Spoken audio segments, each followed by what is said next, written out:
This weekend, I finally finished my series of portraits that are large scale watercolors inspired by the zodiac signs.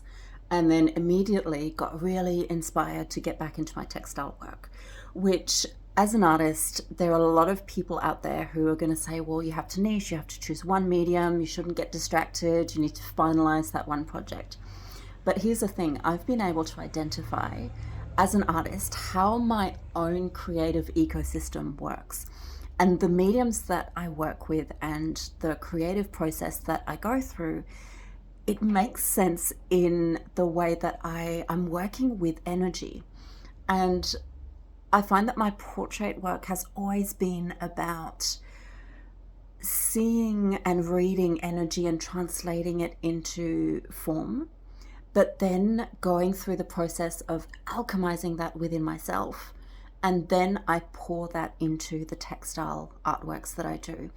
And this has given me a whole lot more awareness around this process, and also how important it is to allow ourselves to, well, first to take the time to understand our creative process, and then allow ourselves to go through that process and not get in our heads about what we've been told, how it needs to work.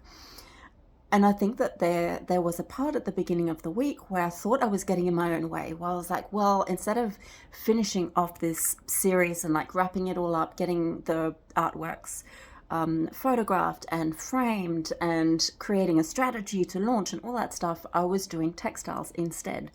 But here's the thing, I was maximizing that energetic charge that I had to pour it into the textiles, which was always the purpose of the textiles, for them to hold a specific vibration without necessarily being something that speaks to the mind, that can be looked at like a portrait and looked at a person and analyzed in the same way.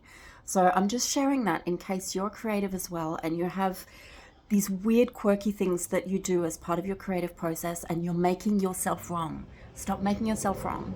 I think there is a time to, work on our mindset and understand when we're procrastinating, when we're getting sidetracked, and when we're avoiding doing the thing. But there's also a level of surrender to our own flow that is absolutely necessary. So I hope you can honor that in your own practice.